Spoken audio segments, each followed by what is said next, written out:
Have you ever felt stuck in a whirlwind of thoughts and emotions? Like your mind had a life of its own, dragging you along for the ride? More than 2,500 years ago, Siddhartha Gautama, the Buddha, faced a similar struggle, leading him to profound insights about the mind. Contrary to quick fixes or suppressive tactics, Buddha's approach centers on transforming our relationship with inner experiences. By learning to watch thoughts come and go, we grow less reactive and more at peace. This script unpacks key Buddhist principles and practical methods to help you cultivate a steady, clear mind, even amid modern chaos. Why our thoughts and emotions can feel overwhelming. In today's hyper-connected world, our minds process an onslaught of stimuli, social media notifications, endless tasks, and constant stressors. From Buddha's viewpoint, much of our mental strain boils down to attachment and aversion. We grasp after what we desire and repel what we fear. This intensifies both our cravings and anxieties. Think about replaying a hurtful comment over and over, or obsessing over future what-ifs. Buddha noted that suffering expands when we identify too closely with every fleeting mental event. Instead of seeing thoughts as passing occurrences, we treat them as absolute truths. The result is tension, worry, and sometimes despair. Buddha recognized that simply forcing thoughts to stop doesn't work. You need a new approach, one where you observe, rather than battle, your mental states. By noticing how ephemeral each thought or feeling is, you free yourself from being controlled by them. This shift forms the foundation of Buddhist mental training, acknowledging thoughts as impermanent happenings, not unchangeable facts. Buddha's radical shift. Observing the mind. One of Buddha's core teachings is mindful observation. Before enlightenment, Siddhartha Gautama tried austere methods but found lasting change through calmly watching his mind. He realized that telling yourself, "stop thinking," rarely succeeds. Real progress comes from seeing thoughts and emotions as momentary, non-defining phenomena. In modern terms, this is akin to a metacognitive skill, awareness of your mental processes. If anger arises, you note, "Anger is here," then track how it manifests physically, tightness in the shoulders, a surge of heat in the chest, without fueling it. Monks systematically practice this in meditation. They watch each thought appear and fade. Over time, they develop equanimity, a balanced mind that doesn't latch onto pleasant feelings or recoil from unpleasant ones. In daily life, even brief recognition of your mind's patterns disrupts autopilot reactions. When frustration or temptation appears, you pause and witness it. This vantage point dissolves impulsive habits and fosters a sense of freedom. Instead of drowning in the storylines your mind spins, you stand on the bank, seeing thoughts flow by like leaves on a river. The illusion of control and how to transcend it. People often interpret controlling your thoughts as forcing them to stop. Buddha taught the opposite. Controlling the mind means relating differently to thoughts, not repressing them. Rigidly trying to silence thoughts can breed inner conflict. Instead, Buddha showed how seeing thoughts as fleeting, not reflective of an unchanging self, reduces their emotional charge. Imagine a leaf drifting on water. If you jump in, attempting to snatch or push it away, you waste energy and get soaked. Standing on the bank, observing, requires less effort. Similarly, emotional states are less overwhelming when you adopt a calm, observing stance. This doesn't deny painful memories or worries. It acknowledges them as transient mental events. Compassionate acceptance is key. You treat these internal visitors kindly, without letting them hijack your sense of self. You realize, "I'm experiencing anger," instead of declaring, "I am angry." That subtle shift dilutes negative energy. Over time, you build a new mental reflex, pausing before reacting, freeing you to choose wiser responses.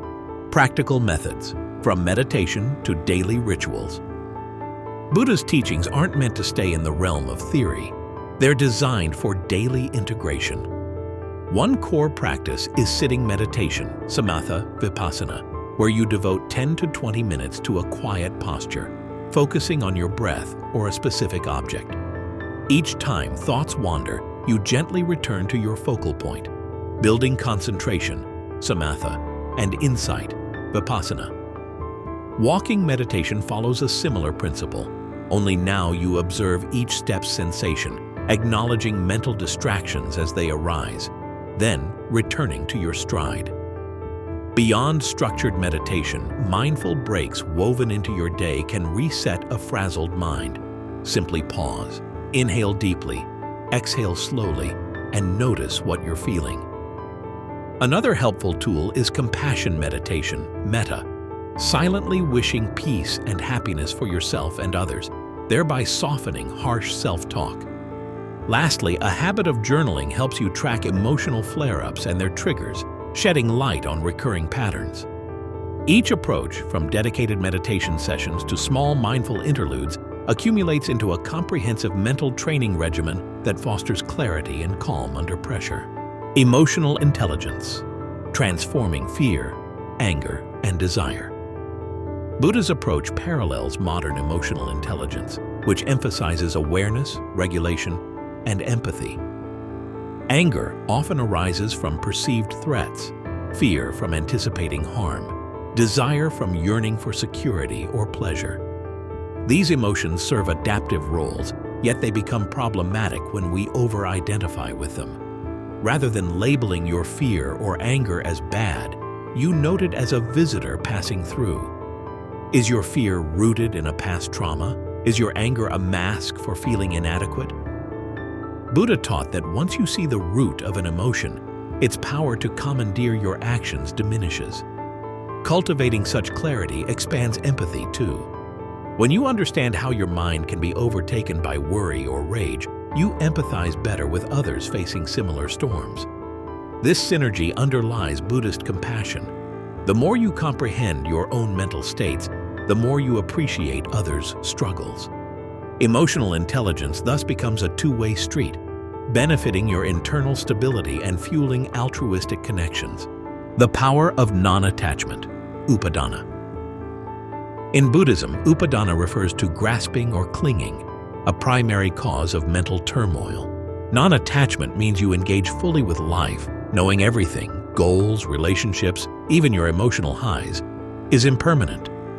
This perspective lowers anxiety about outcomes. For instance, working toward a promotion is healthy ambition, but if you tie your self-worth to achieving it, any failure or delay inflames your mind. Non-attachment encourages diligence without the stress of hinged identity.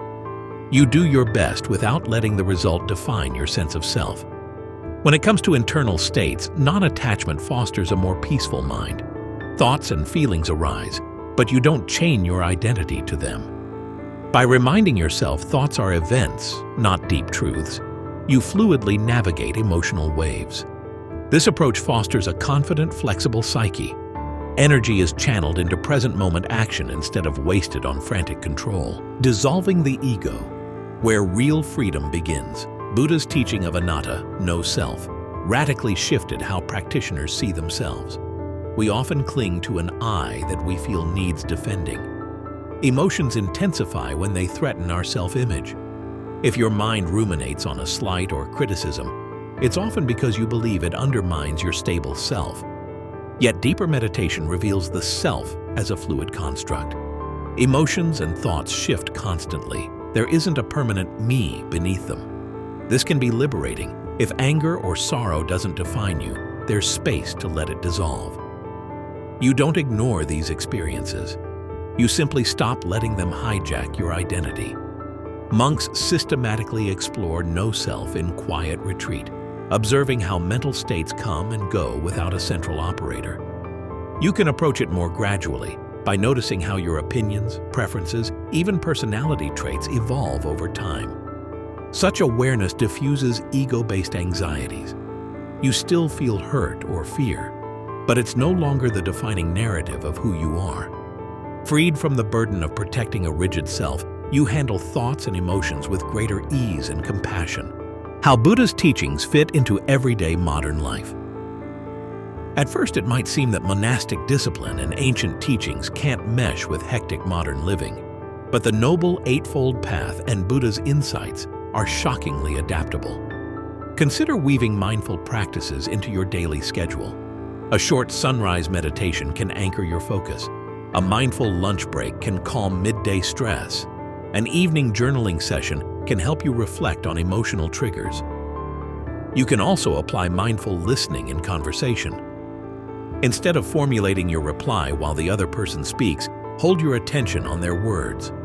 If a stressful email arrives, take a few conscious breaths before responding. This short pause could prevent an impulsive, heated reply.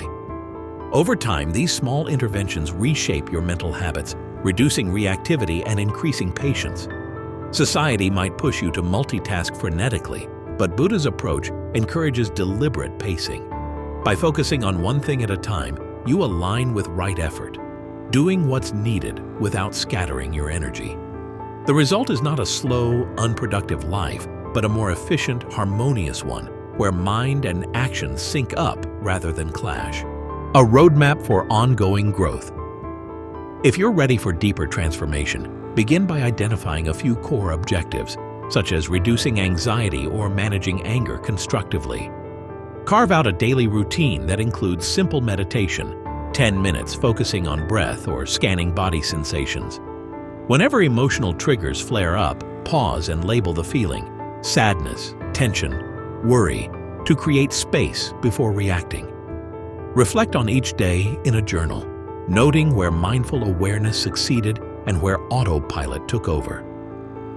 Embrace support systems. Read Buddhist texts like the Dhammapada or seek online talks by modern Buddhist teachers, absorbing guidance that refines your practice. Over time, subtle shifts become pronounced. Fewer thought spirals, quicker emotional recovery, and a greater sense of inner stability. You'll see that controlling thoughts and emotions isn't about shutting them down, but guiding them through mindful comprehension, a skill honed day by day, aligning your mind with the enduring wisdom of Buddha. Buddha's secret to mastering thoughts and emotions doesn't hinge on suppressing them. It hinges on recognizing their impermanence and meeting them with compassionate awareness.